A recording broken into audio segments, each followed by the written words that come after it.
O idol, mataas na ang presyo ng gasolina at patuloy pang tataas ang presyo ng gasolina dahil dyan sa Middle East. Gera na hindi mo mapipigilan at hindi mo alam kung kailan matatapos. Pero syempre, kahit tumaas man ang presyo ng gasolina, kung meron naman tayong requirement para sa ating pang-personal use, para sa ating pamilya o negosyo, at kailangan mo na talaga bumili ng bagong sasakyan, walang makakapigil mga ka-idol. Pero syempre, kung bibili ka lang rin naman ng bagong sasakyan, doon ka na sa isang trusted brand. Isang brand na kilalang reliable. Isang brand na kahit saan ka pumunta, hindi ka tatanggihan. Walang iba kundi ang Toyota. At bilong din tayo sa Toyota Nation mga ka-idol o Toyota Country. Dahil alam mo naman ang mga Pilipino ay mahilig sa Toyota. O talagang Toyota fanatics tayong mga Pilipino. Na kahit anong debate mo, Toyota always wins here in the Philippines. At syempre, nandito tayo ngayon sa loob ng isang malaking dealer. Walang iba kundi ang Toyota Pasig. Ayan, tignan nyo mga ka-idol. Kahit mataas na gasolina, ramdam mo pa rin na hindi tutumal ang Toyota. O di ba? Ang daming magre-release dito ng unit mga ka-idol. Anyways, kung bibili ka ng bagong sasakyan, mapakotse man yan, ICE engine o hybrid, meron silang displays dito.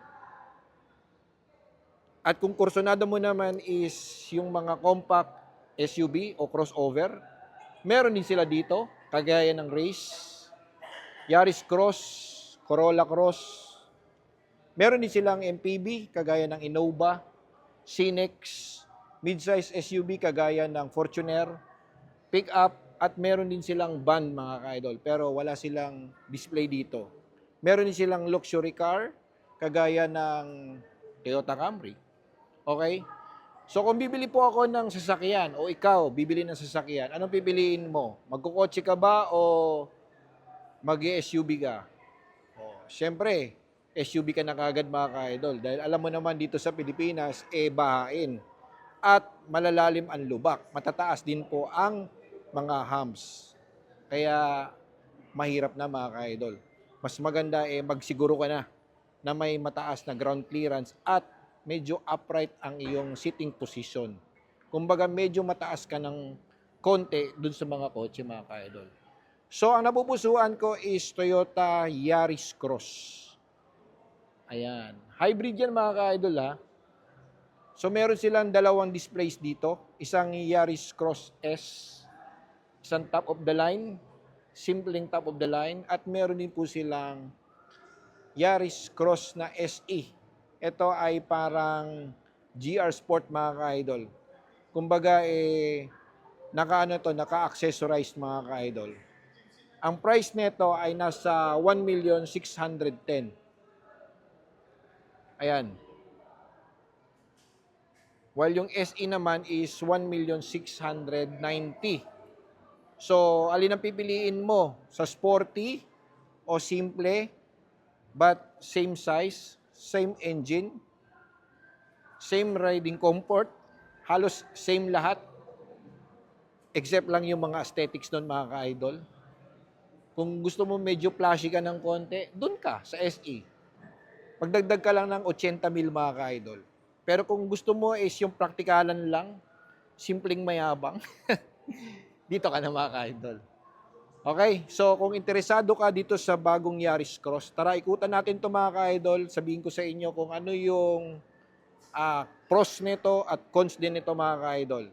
Huwag po kayo mag-aalala dahil konti lang ang cons nito mga ka-idol. Ang unang cons na kagad nito, presyo. Okay, tara. Let's go. Ikutan natin ito mga ka-idol. A few moments later. Okay, let's go mga ka-idol. So itong nasa harapan po ninyo ay ang 2026 Toyota Yaris Cross Hybrid. Yaris is known as hatchback na kotse ng Toyota. Yaris Cross is another lineup po ng Toyota for a subcompact SUV o crossover vehicle mga ka-idol. Ang maganda dito is hybrid. Dahil alam naman natin sa panahon po ngayon na patuloy po ang pagsipa ng presyo ng langis, siyempre dapat mamili na rin tayo ng magandang sasakyan na angkop sa ating lifestyle. Na something na magre-resonate talaga sa atin na magagamit po natin for daily purposes. Di ba? So, nasa sa inyo na mga ka-idol. Kung mamimili po kayo ng hybrid, EV, plug-in hybrid, it's up to you mga ka-idol. Pero kung ako ang tatanungin po ninyo, I'll go for a hybrid. You know why? Siyempre, Toyota yan mga ka-idol. Pangalawa, known as matibay ang hybrid. At matagal lang ginagamit po yan sa Japan. Hindi lang sa Japan, maging sa ibang bansa. And even dito sa Pilipinas mga ka-idol. Pioneering po ang Toyota pagdating po sa hybrid. Kaya I'll go for a hybrid. At namimiss ko rin pong pumila sa mga gasoline station. Dahil itong unit na ito can consume from 20 to 35 km per liter. So imagine niyo yung mga ka-idol. So if you go for a city drive, kaya mag-consume ng 30 to 35 km per liter. On a highway, 20 to 28 km per liter. Depende po sa inyong driving habit, load condition, road condition, at weather mga ka-idol. So marami po itong pros mga ka-idol. Good side nito mga ka-idol, syempre Toyota. Number 2 is hybrid. Number 3, SUV na. Mataas ang ground clearance. Number 4, syempre matibay. Number 5, resale value mga ka-idol. That's why I go for a hybrid, which is Toyota na rin mga ka-idol. Pero syempre, ang downside, hindi makakawala ito mga ka-idol. Dahil unang-una, presyo pala mga ka-idol. Presyo 1,610,000, kapresyo na rin po yan ng isang SUV. Mid-size SUV. O sabihin nating pick-up mga ka-idol. Pangalawa, engine, 1.5 liter lang. Hindi pa siya naka-turbo mga ka-idol. Hybrid lang ito mga ka-idol. So, ang downside po nito ay medyo hirap po sa mga papanik o stiff na daanan. O let's say, if you go for mountains, di ba? Or let's say, sa mga rough roads, yan, medyo negative ito mga ka-idol. And then, 36 fuel tank capacity only. Medyo maliit lang ito mga ka-idol. But with regards to safety features, okay naman. Okay? Yun nga lang, pagdating sa power mga ka-idol, talagang bitin ito. And then, yung cargo space, bitin din mga ka-idol. But the rest, okay na okay mga ka-idol. Okay? So, starting here sa kanyang front fascia, as you can see mga ka-idol, well, it depends on you. Para sa akin, hindi ko kasi kusunada yung medyo sad face mga ka-idol. Mas gugustuhin ko kasi yung medyo angas ng konti. Yung something medyo maganda yung approach, kagaya po ng Camry. Ayan mga ka-idol, tingnan nyo, di ba? Gwapo tignan, di ba? O di kaya nung Toyota Innova Cinex. Pero yung mga ganitong klase mga ka-idol, medyo hindi ako in favor sa mga ganitong klaseng design. Ano? Pero it depends on you mga ka-idol. Ilaw natin, very attractive, very sharp looking, aggressive, naka-LED na DRL, LED headlamps, mated ito ng chrome garnish sa loob and piano black finish, aerodynamic naman, di ba? Magmula dito sa hood all the way sa kanyang windshield hanggang doon sa likuran na naka-shark fin antenna, and then seamless yung kanyang roof rail mga ka-idol. At hindi lang yun mga ka-idol naka-panoramic moonroof na rin ito. Kaya advantage din po ito sa mga mahilig mag-view sa langit, lalo na pag nighttime mga ka-idol. Then, sa bandang baba, okay, makikita po ninyo na meron po siya ditong magandang accent sa kanyang lower chin, and meron siya ditong insert na piano black finish na ito mga ka-idol, tong garnish na ito. And then, LED na rin yung fog lamps, 360 camera, and meron tayong sensors. Ayan. And ground clearance, mataas mga ka-idol. Advantage din po ito sa mga malalalim na potholes, medyo rough road ng konti, matataas na humps. Ayun.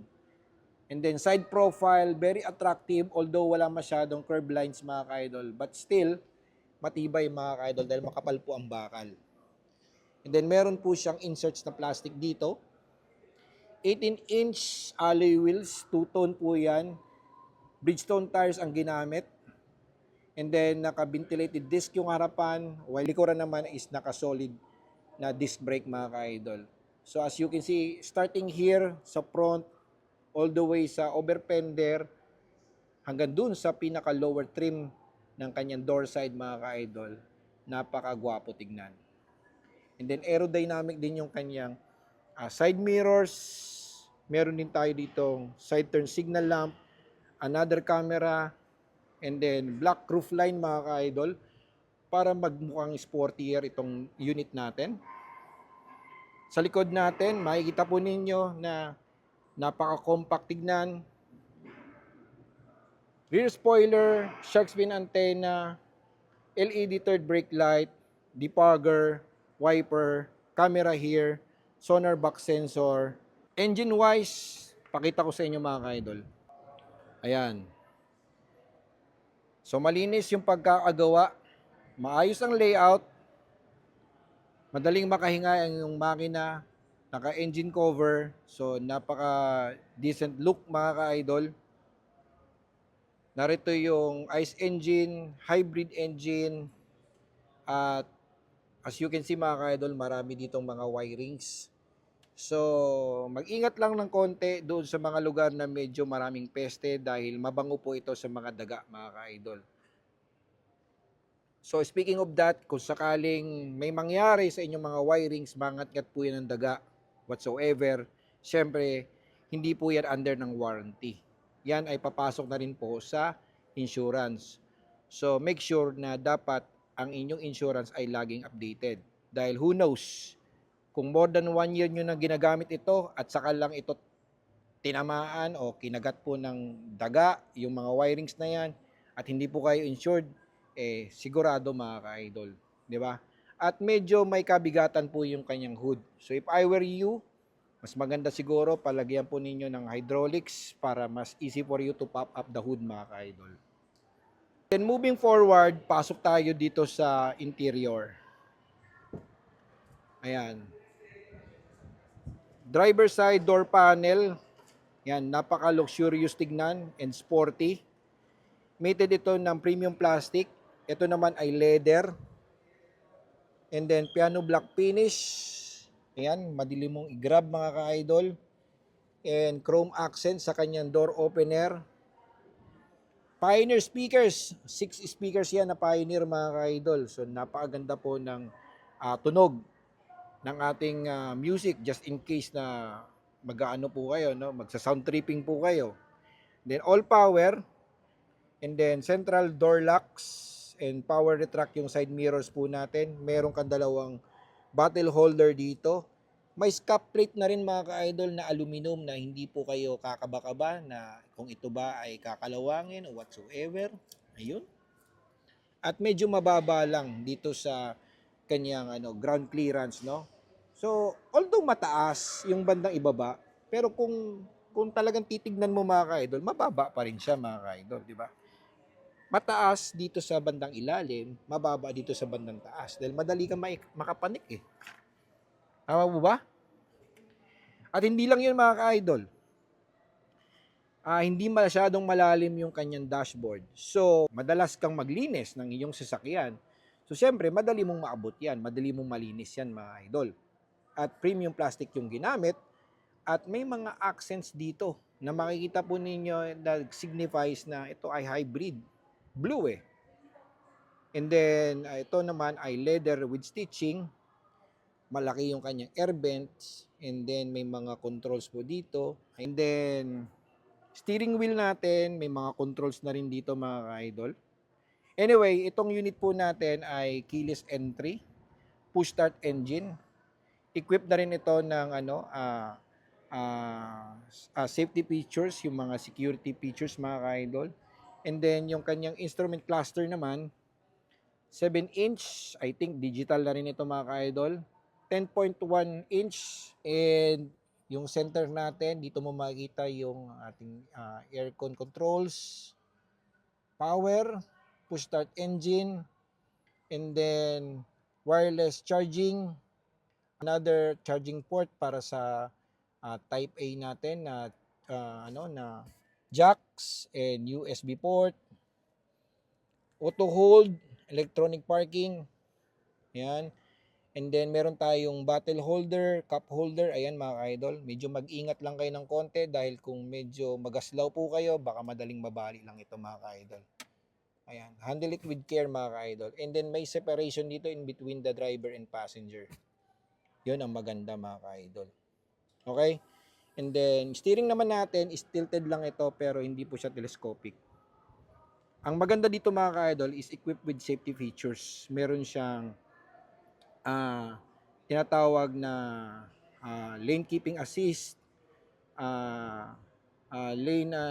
lane tracing, meron din siyang adaptive cruise control, meron din siyang